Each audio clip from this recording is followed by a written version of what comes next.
Bayanin Boborisky, mutumin da ya maida surarsa zuwa surar mata. Ibrahim A. Dadi, idan wannan shine zuwan ka YouTube channel nawa, ka danna mun subscriber kana ka danna min ƙararrawa. Nagode. Turka shi, ina gwajin cutar HIV duk bayan wata 6 duk da cewa ina shafe wasu shekaru ban yi jima'i ba, inji Boborisky. Boborisky, wanda yake bayyana kansa a matsayin mace, ya ce har yanzu yana yin gwajin cuta mai karya garkuwar jiki wato HIV. A yanzu haka ya shafe wasu 'yan shekaru bai yi jima'i ba, kamar yadda dokin ƙarfe TV ta rawaito daga jaridar The Cable. A wani saƙo da ya wallafa a shafinsa na Instagram a ranar Litinin, Boborisky, wanda aka haifa da suna Idris Okeneye, ya ce yana yin gwajin ne don kula da lafiyarsa a matsayin rigakafi, gami da gano matsala da wuri idan ta taso, ba wai don yana ɗauke da ƙwayar cutar HIV ba a yanzu. Sunana Ibrahim A. Dadi, tarihin Adam A. Zango. Idan wannan shine zuwanka na farko wannan YouTube channel nawa, ka danna mun subscriber kana ka danna mun ƙararrawa. Na gode.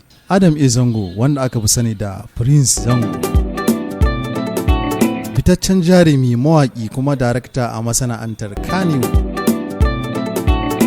An haifi Adam A. Zango a watan Oktoba 1985 a ƙaramar hukumar Zangon Katab da ke jihar Kaduna.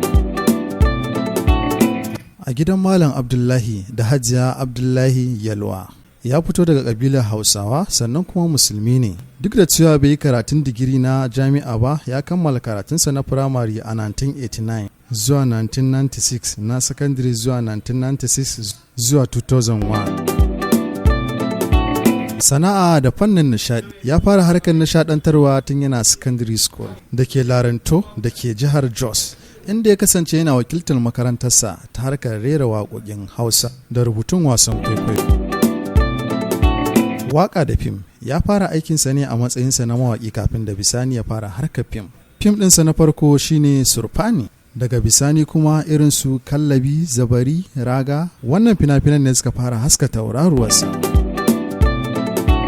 Ya samu lambar yabo da dama, inda daga bisani har ya samu lambar yabo ta ƙasar Afirka. Ya shahara ɓangaren taimakon yara ƙanana da gidan marayu da taimakon yara ƙanana 'yan firamare zuwa 'yan secondary school.